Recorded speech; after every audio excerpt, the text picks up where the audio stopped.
Herkese merhaba, Nalan'ın Yemek Tarifleri kanalıma ve mutfağıma hoş geldiniz. Bugün sizler için yapılışı çok kolay, çok da lezzetli muzlu piramit pasta tarifi hazırladım. Önemli püf noktaları var, hepsini sizler için paylaştım. Bu arada hala kanalıma abone değilseniz abone olmayı, beğeni yapmayı ve bu videoyu sonuna kadar izlemenizi önemli rica ederek sizleri daha fazla bekletmeden hemen tarifime başlıyorum. 4 su bardağı sütü tencereye alalım.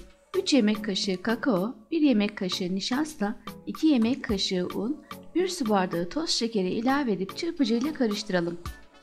Bu arada kullandığınız nişasta buğday ya da mısır nişastası olabilir. 1 adet yumurta sarısını da ilave ederek sürekli karıştıralım ve ocağın kısık ateşinde koyulaşıp göz göz oluncaya kadar pişirelim. Koyulaşan muhallebiyi ocaktan alalım. 1 çorba kaşığı tereyağı ilave ederek kremanın içerisinde eritelim ve tel çırpıcı ile pürüzsüz bir kıvam aldıralım.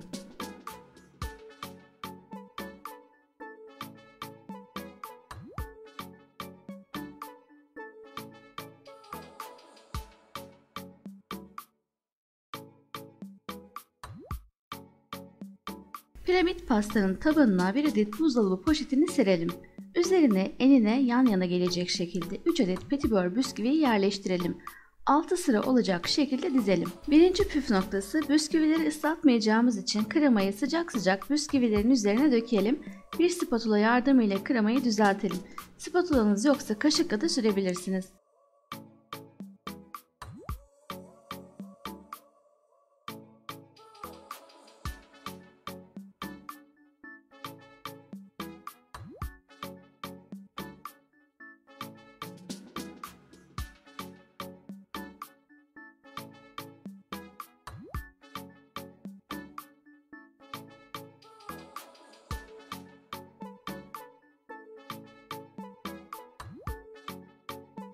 Aynı şekilde ikinci kata da bisküvileri enine yan yana 3 adet ve 6 sıra olacak şekilde yerleştirelim. Üzerine kremamızdan yeterince koyarak yine spatula ya da kaşıkla sürelim.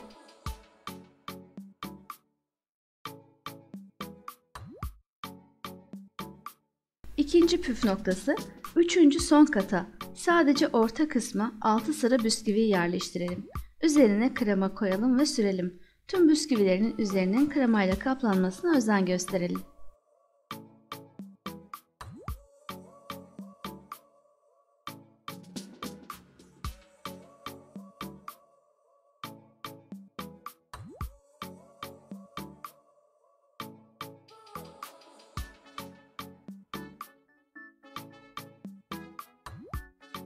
Kremayı da sürdükten sonra arasına muzunu yerleştiriyorum. 1,5 adet muz kullandım. Bisküvilerin boyunca orta kısma muzu yerleştiriyorum. Şimdi piramit pastaya şeklini vermeye başlayalım. Yan tarafından buzdolabı poşetini kaldıralım. Poşet gergin olacak şekilde muzların üzerine doğru kapatalım ve üzerine biraz bastıralım.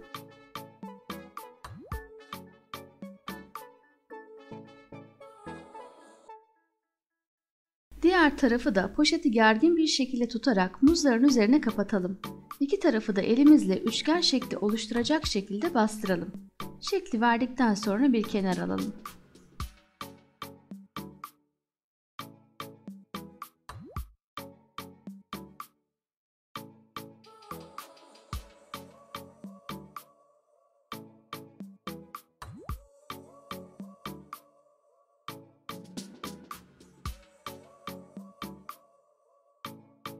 Üzerine süslemek için şantesini hazırlıyorum. 1 poşet toz şanti ve 1 çay bardağı soğuk sütü mikserle çırpalım.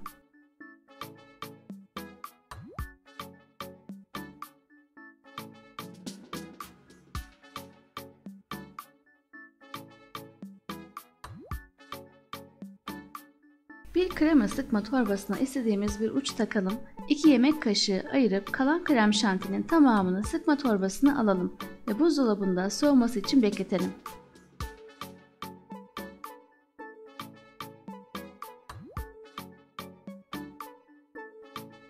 İki yemek kaşığı ayırdığımız şantiye kalan kremayı ilave edip çırpalım.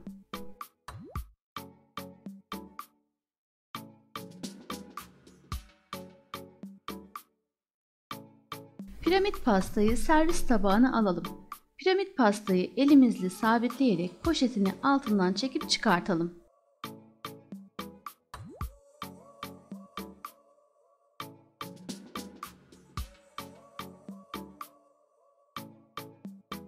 Hazırladığımız kremayla piramit pastanın etrafını kaplayalım.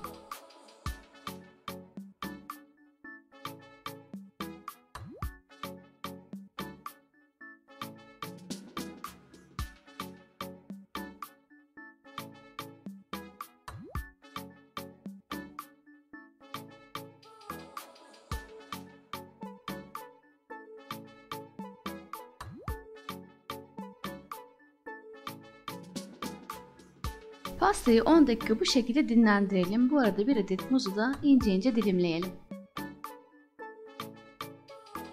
Pastayı buzdolabına kaldırmadan krem şanti ile süsleyelim.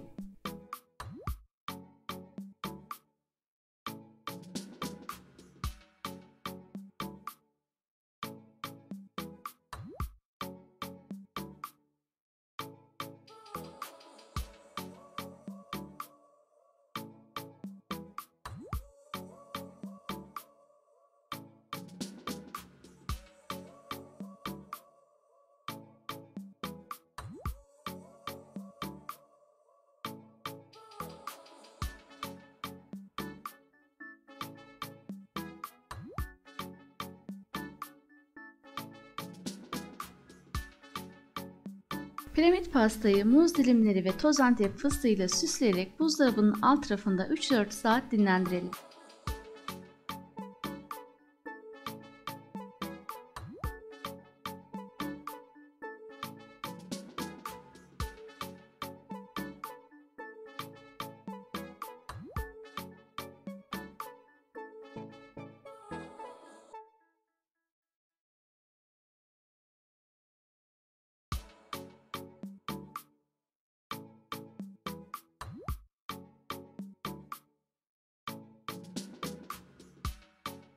Muzlu piramit pasta hazır. Yapanların şimdiden ellerine sağlık. Çay saatlerinizde misafirlerinize ve çocuklarınıza gönül rahatlığıyla hazırlayabileceğiniz, lezzetinden emin olduğum nefis bir tarif. Tarifimi buraya kadar izlediğiniz için hepinize çok teşekkür ediyorum. Kanalıma hala abone değilseniz lütfen abone olmayı, yeni tariflerimden haberdar olmak için bildirim zilinizi açmayı unutmayın. Her hafta birbirinden güzel tariflerle bu kanalda sizlerleyim. Yeni bir tarifte daha görüşmek üzere, hoşça kalın. Hepinize sevgiler.